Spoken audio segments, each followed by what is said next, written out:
ईसाई धर्म में चर्च में बड़ा घंटा बजाते हैं, ज्योति लगाते हैं। हिंदू धर्म में मंदिरों में घंटा बजाते, ज्योति जलाते हैं। ये बाहर का नहीं, अंतर का सिस्टम है। और जब हम इस भक्ति में चले जाते हैं, नूरी भक्ति में और नादी भक्ति में जब चले जाते हैं, तो सारे धर्म एक हो जाते हैं। जो सारे आकार हैं जिसके ऊपर हम बटे हुए हैं, लड़ रहे हैं एक दूसरे के साथ, ये अंतर में जाते ही एक हो जाते हैं। क्योंकि वो नूर जब दिखता है, निराकार रूप उस मालिक का दिखता है, वो नाद, निराकार नाद जब हम सुनते हैं, तो उसमें से सारी सृष्टि, सारे आकार जो निकलते हैं, उसमें जब आत्मा की पहुंच हो जाती है, तो फिर शास्त्र कहता है कि आत्मनि सर्वम दर्शनम, के उस सब के अंदर उस आत्मा का दर्शन होने लग जाता है। सब के अंदर उस सतगुरु का, उस मालिक का, कुल मालिक का, उस अल्लाह का, उस गॉड का दर्शन होने लग जाता है। और सब के अंदर एक ही रूप दिखाई देने लग जाता है। जितने हमारे रंग रूप हमने इकट्ठे किए हैं, जो खड़े किए हैं, जो स्थूल भक्ति थी, उससे निकल करके हम आगे चले जाते हैं। जो आकारों की भक्ति की थी, जो बाहर की भक्ति की थी, उनको पकड़ना पड़ता है, क्योंकि उससे श्रद्धा का जन्म होता है, उससे विश्वास का जन्म होता है। हम अलग अलग चीजों को पकड़ करके चल सकते हैं, किसी धर्म को पकड़ के चल सकते हैं। मैं किसी धर्म का विरोधी नहीं हूं, मैं किसी शास्त्र का विरोधी नहीं हूं, लेकिन मैं कहता हूं कि यह अधूरा ज्ञान है। जहां तक इसमें आप टिके रहेंगे, उस परमात्मा को सीमाओं में बांटते रहेंगे, और एक दूसरे के साथ लड़ाई कभी भी समाप्त नहीं हो सकती है।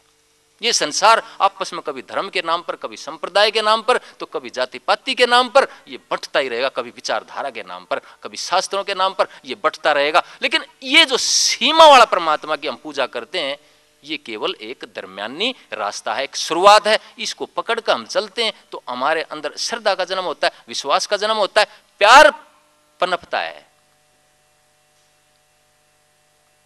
और इस श्रद्धा को लेकर के जब हम अंतर में उतरते हैं, जब हमारी आंख बंद करती हैं, तो परमात्मा की आयतें, परमात्मा का कलमा, कलमा इलाही, वो अंतर में सुनाई देने लग जाता हमारे को। हाफिज साहब क्या कहते हैं कि मुझे नहीं पता मेरा परमात्मा का घर कहां है, कि मुझे नहीं पता मेरे परमात्मा का घर कहां है, लेकिन इतनी बात जरूर है कि वहां से घंटे की आवाज आ रही है।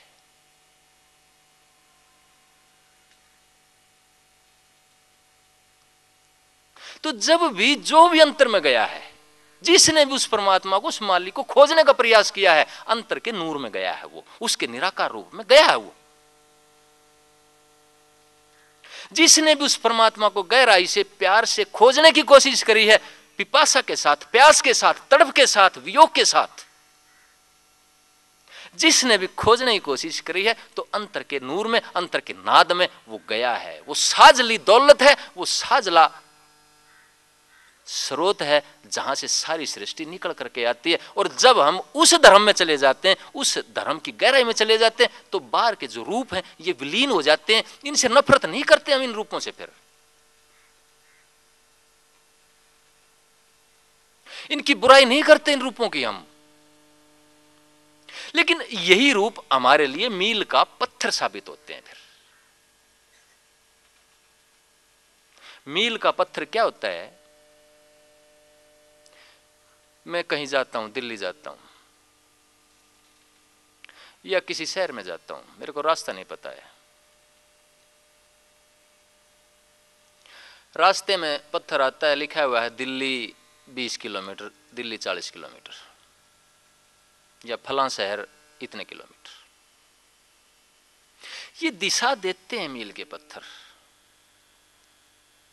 ये जो साकार संसार के भगवान है, सारे साकार संसार की पूजा, ये हमें दिशा निर्देश देते हैं, लेकिन मंजिल नहीं है। ये वो जो मील का पत्थर है, दिल्ली नहीं है, वो हमारी मदद करने के लिए है। वो शास्त्र हमारी मदद करने के लिए, ताकि बाहर की चीजों को हम पकड़ करके अपने अंतर में खींच सकें। बाहर मंदिर की स्थापना ऋषियों ने क्यों की? उसके अंदर घंटे की स्थापना क्यों की? उसके अंदर ज्योति की स्थापना क्यों की? अखंड ज्योति की स्थापना क्यों की? कि आदमी भक्ति करने में कठिनाई होती है, अंदर जाने से डरता है, आंख बंद नहीं कर सकता, मन चंचल है, अहंकार में डूबा हुआ है, आकारों से बाहर नहीं निकलना चाहता है। तो ऋषियों ने बाहर की छाया को देख के ये घंटा बजाता बजाता उसके ऊपर ध्यान देता देता कंसंट्रेशन करता करता ये शायद कभी अंतर के घंटे को सुन ले, अंतर की बीन बांसुरी को ही सुन ले, कभी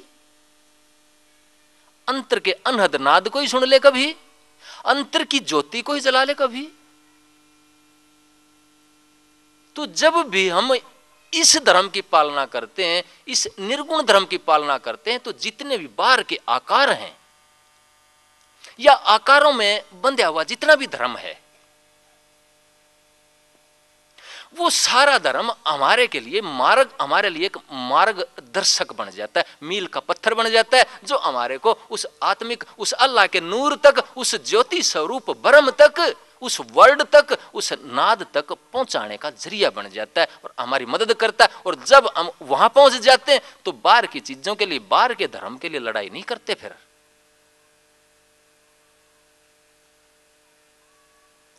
बाहर के धर्मों के लिए लड़ाई तब तक करेंगे जब तक हम बाहर इनके अंदर बैठे हुए हैं। इनसे आगे हमारा लक्ष्य ही नहीं है, इनसे आगे हमारी मंजिल ही नहीं है,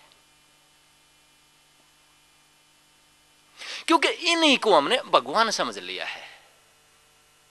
सत्संगी आते हैं, कहते हैं, दूसरे और भी आते हैं मेरे पास, वो कहते हैं कि जी अंतर में गुरु के दर्शन हो जाते हैं तो भक्ति की पूर्णता हो जाती है।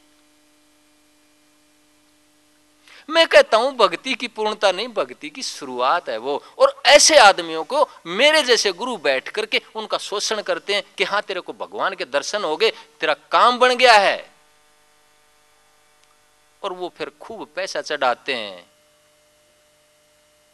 और गुरु की क्यों कहते हो आप? इन चीजों को लेके कहीं सेवड़ों के पास, कहीं बुद्धागरों के पास भटकते फिरते हैं और अपना सब कुछ लुटा लेते हैं। आप ये क्यों लुटाते हैं? कि आपने इस बाहरी रूप को, परमात्मा के बाहरी रूप को ही आपने सब कुछ मान लिया है, इससे आगे आपको दिखाई नहीं देता है। लेकिन जब आदमी इनको छोड़ करके, इनका सहारा लेकर के, इनकी मदद लेकर के जब आत्मिक धर्म में चला जाता है, फिर वो खुद का स्वामी बन जाता है। उसको किसी गुरु की जरूरत नहीं रहती, उसको किसी पादरी की, पोप की या पंडित की या ज्योतिषी की जरूरत नहीं रहती उसको, क्योंकि वो खुद के अंदर वो परमात्मा के दर्शन करता है, उसके आनंद में मौज करता है वो, और वो बाहर नहीं है। ईसा मसीह कहते हैं the kingdom of heaven is with in you. लेकिन हम अपने स्वार्थ की सिद्धि के लिए कह देते हैं परमात्मा स्वर्ग में बैठे है और हम उसके एजेंट हैं। ये धर्म का विकृत रूप है। तो जो भी हमारे को दर्शन होता है, गुरु का दर्शन हो, अपने इष्ट का, किसी देवता का दर्शन होता है, ये मात्र उस साकार ब्रह्म की एक आकृति है जो हमने मन के अंदर गुणों की कल्पना करी है। जिस गुण की अपने इष्ट देव में हमने कल्पना करी है, वो इष्ट देव, वो मात्र शक्ति वो रूप लेकर के हमारे सामने खड़ी हो जाती है।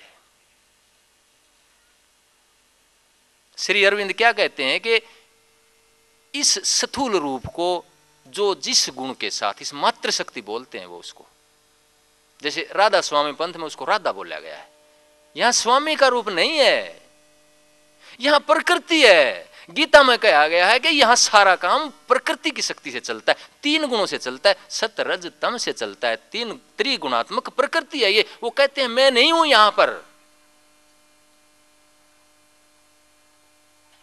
एक जगह पे कहते हैं कृष्ण महाराज कि मैं ही हवन हूं, मैं ही सामग्री हूं, मैं ही फूल हूं, मैं ही वृक्ष हूं, जो भी आप देखते हैं सब कुछ मैं हूं। लेकिन फिर कह देते हैं कि ये मेरी ही त्रिगुणात्मक शक्ति है, प्रकृति है, ये माया है।